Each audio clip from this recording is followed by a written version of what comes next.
Praise the Lord. இந்த நேரத்தில் வேதத்திலிருந்து ஒரு வசனத்தை தியானித்து நாம் ஜெபிக்க போகிறோம். எபிரேயர் 13ஆம் அதிகாரம் 5வது வசனம். நீங்கள் பண ஆசை இல்லாதவர்களாய் நடந்து உங்களுக்கு இருக்கிறவைகள் போதும் என்று எண்ணுங்கள். நான் உன்னை விட்டு விலகுவதும் இல்லை, உன்னை கைவிடுவதும் இல்லை என்று அவர் சொல்லியிருக்கிறாரு.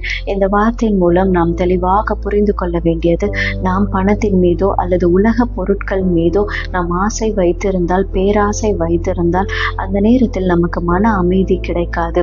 எந்த நேரத்திலும் நம்மிடத்தில் இருக்கிறவைகளை வைத்து நாம் மன திருப்தியோடு சந்தோஷத்தோடு நாம் அதை ஏற்றுக்கொண்டிருக்கும் பொழுது தேவன் மற்ற எல்லா தேவைகளையும் அவர் சந்திப்பார்.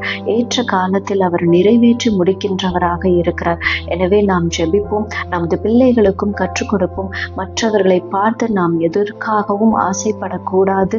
எந்த நேரத்திலும் பணத்தின் மீது நம்பிக்கை வைக்காமல் தேவன் மீது நம்பிக்கை வைத்து வாழ வேண்டும் என்று இந்த நேரத்திலே நாம் ஜெபிப்போம். ஹல்லேலூயா. நன்றி அப்பா, நன்றி தகப்பனே. ஆண்டவரே அப்பா, இந்த அருமையான வார்த்தைக்காக உம்மை ஸ்தோத்தரிக்கிறோம் ஆண்டவரே. அப்பா, இந்த வார்த்தையின் வழியாய் எங்கள் இருதயத்தை சுத்திகரித்ததற்காக ஸ்தோத்திரம் அப்பா.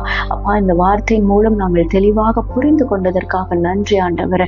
இனிமேலும் அப்பா, நாங்கள் எந்த நேரத்திலும் ஆண்டவரே பணத்தின் மீதோ உலக பொருட்கள் மீதோ ஆண்டவரே ஆசைப்படாத படிக்கு எங்களுடைய எல்லா தேவைகளையும் நீர் சந்திப்பீர் என்ற ஒரு நம்பிக்கை நாங்கள் வைத்து வாழ வேண்டுமாக ஜெபிக்கிறேன் பிதாவே. எந்த ஒரு இடத்திலும் ஆண்டவரே உமது திட்டத்திற்காக நாங்கள் காத்து கொண்டிருக்கிறவர்களாக இருக்க வேண்டும் அப்பா. ஒருபோதும் அவசரப்பட்டு எந்த ஒரு மன அமைதியையும் நாங்கள் மன சமாதானத்தையும் கெடுத்து விடுகிறவர்களாக இருக்கக்கூடாது ராஜனே. எந்த நேரத்திலும் குடும்பத்தை ஒரு மன அமைதியோடு வழிநடத்தி கொண்டு செல்ல நீர் கிருபை தர வேண்டுமாக ஜெபிக்கிறேன் அப்பா. இந்த நாளை நீர் அப்படியாய் ஆசீர்வதித்து கொடுத்ததற்காக ஸ்தோத்திரம். எங்கள் பிள்ளைகளும் அப்படியாக வளர வேண்டுமாக ஜெபிக்கிறேன் அப்பா. நாங்கள் ஞானமுள்ளவர்களாக உமது திட்டத்தை அறிந்து கொண்டவர்களாக உமது தேவைக்கான எல்லா ஆண்டவரே அப்பா, எந்த ஒரு சூழ்ச்சிகள் எங்களை நெருங்கிய போதும் நீர் எங்களுக்கு துணையாக இருந்து எந்த ஆசையும் எங்கள் கண்களிலும் காதுகளிலும் ஆண்டவரே அப்பா படாதபடி கேட்காதபடி நீர் பாதுகாத்து கொள்ளும்படி ஜெபிக்கிறேன் அப்பா. ஞானத்திலே ஆண்டவரே தேவ ஞானத்தோடு நாங்கள் வளர்வதற்கு ஆசீர்வதிக்க வேண்டுமாக ஜெபிக்கிறேன் அப்பா.